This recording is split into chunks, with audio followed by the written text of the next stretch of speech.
பிரியமானவர்களே, இயேசுவின் நாமத்தில் உங்களை நான் வாழ்த்துகிறேன்.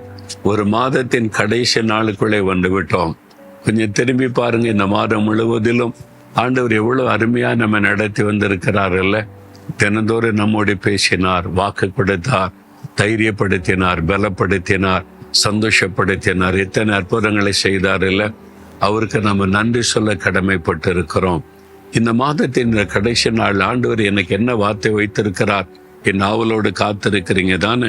வேத புஸ்தகத்துல 2 ராஜாக்கள் 3ஆம் அதிகாரம் 17வது வசனம், நீங்கள் காற்றையும் காண மாட்டீர்கள், மழையையும் காண மாட்டீர்கள், ஆனாலும் இந்த பள்ளத்தாக்கு தண்ணீரினால் நிரப்பப்படும் என்று ஆண்டவருடைய வார்த்தை வெளிப்பட்டது. என்ன காரியம் இது?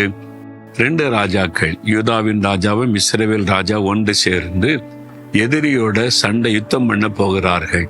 2 தேசத்தினுடைய இராணுவம். அப்ப பல ஆயிரமான மக்கள் அந்த இராணுவத்தில் இருப்பாங்க. ஒரு பெரிய சேனையா புறப்பட்டு போறாங்க.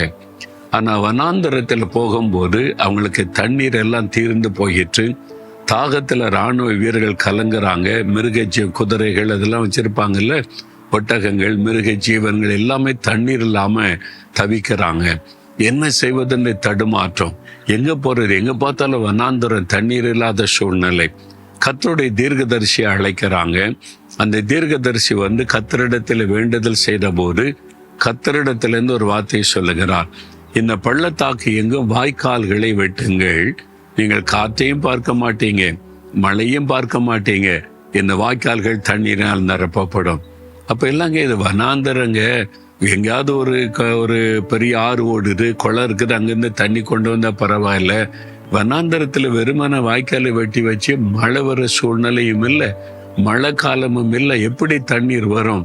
கர்த்தர் சொல்லுகிறார், நீங்க சூழ்நிலை பார்க்காருங்க, வாய்க்காலை வெட்டுங்க, அவ்வளவுதான். எல்லாரும் வாய்க்காலை வெட்டுறாங்க. இரவோடு இரவாக தண்ணீர் நிரம்புகிறது. எப்படிங்க? காற்றும் இல்லை, மழையும் இல்லை, மேகத்தையும் பார்க்கல, மேலிருந்து தண்ணீர் விழவில்லை, நிரம்பி விட்டது. அது கர்த்தருக்கு லேசான காரியம். கர்த்தர் சர்வ வல்லமுள்ள தேவன். உங்க வாழ்க்கையில கூட சூழ்நிலையை பார்த்தா நன்மை நடக்கிற மாதிரி தெரியலையே, சூழ்நிலையை பார்த்தா இது வாய்க்கு மாதிரி தெரியலையே, எனக்கு இந்த காரியத்துல ஜெயம் உண்டாகிற மாதிரி தெரியலையே அப்படின்னு கலங்கி நிற்கிறீங்களா? சூழ்நிலை பார்த்தா வீட்டுக்குள்ள மாற்றம் வருமாங்க, வேலையில மாற்றம் வருமாங்க, பிள்ளைகளுடைய படிப்புல என்ன செய்யறதுங்க, சூழ்நிலை பார்த்தா வேற மாதிரி இருக்கிற கலங்குறீங்களா? நீங்க சூழ்நிலை பார்க்காதங்க, கர்த்தருடைய வல்லமை பாருங்க. வனாந்தரத்திலே தண்ணீர் கொண்டு வர அவராலே ஆகும். அந்த அற்புதத்தை ஆண்டவர் செய்தார் பார்த்தீங்களா? அப்போ நீங்க செய்ய வேண்டிய ஒரு காரியம் இருக்கு. என்ன தெரியும்? வாய்க்காலை வெட்டுங்க.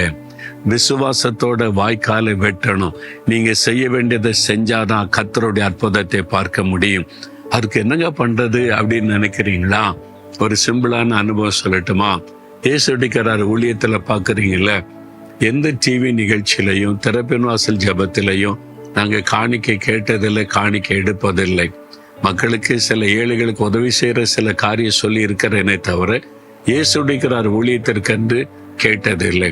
ஆனால் எவ்வளவு ஊழியம் நடக்குது. 1300க்கு அதிகமான மிஷினரிகளை தாங்கணும், ஆண்டோடைய திட்டங்களை நிறைவேற்றணும். நான் ஒரு வேறிட்ட மொழி நேரமாய் பணி செய்கிறேன். இதெல்லாம் எப்படிங்க தேவை சந்திக்கப்படுதுன்னு நினைக்கிறீங்களா? இந்த வசனத்தை கொண்டு அநேக ஆண்டுகளுக்கு முன்பு ஆண்டவர் சொன்னார், வாய்க்காலை வெட்டுங்க, நான் நிரப்புவேன் என்று.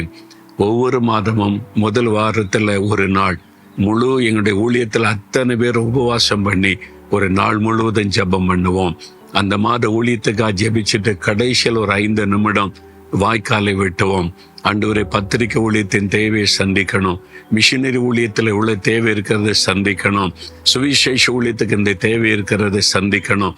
எல்லாவற்றையும் சொல்லி சொல்லி வாய்க்காலை வெட்டி ஜெபம் செய்வோம். அந்த மாத முடிவில் பார்த்தா எல்லாமே நிரப்பப்பட்டிருக்கும். இது இயேசு எனக்கு கற்றுக் கொடுத்த காரியம். உங்க வாழ்க்கையில என்ன தேவை இருக்குது?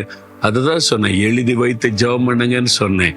பிள்ளைகள் படிப்புக்கு, இந்த மின் கட்டணத்திற்கு, இந்த மளிகை கடைக்கு, அல்லது இந்த ஆஸ்பத்திரி செலவுக்கு, அல்லது இந்த இஎம்ஐ கட்டுவதற்கு எழுதி வச்சு வாய்க்கால வெட்டுங்க, முழங்கால் போடுங்க, ஜெபம் பண்ணுங்க, குடும்பமா ஜெபம் பண்ணி தேவனுக்கு தெரியப்படுத்துங்க. அதுதான் வாய்க்காலை வெட்டுவது.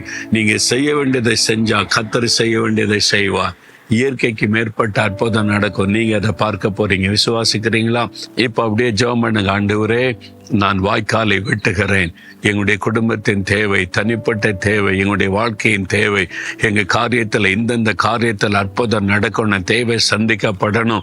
நான் விசுவாசிக்கிறேன். நீர் அற்புதங்களை செய்கிறீர். இயேசுவின் நாமத்தில் ஆமேன், ஆமேன்.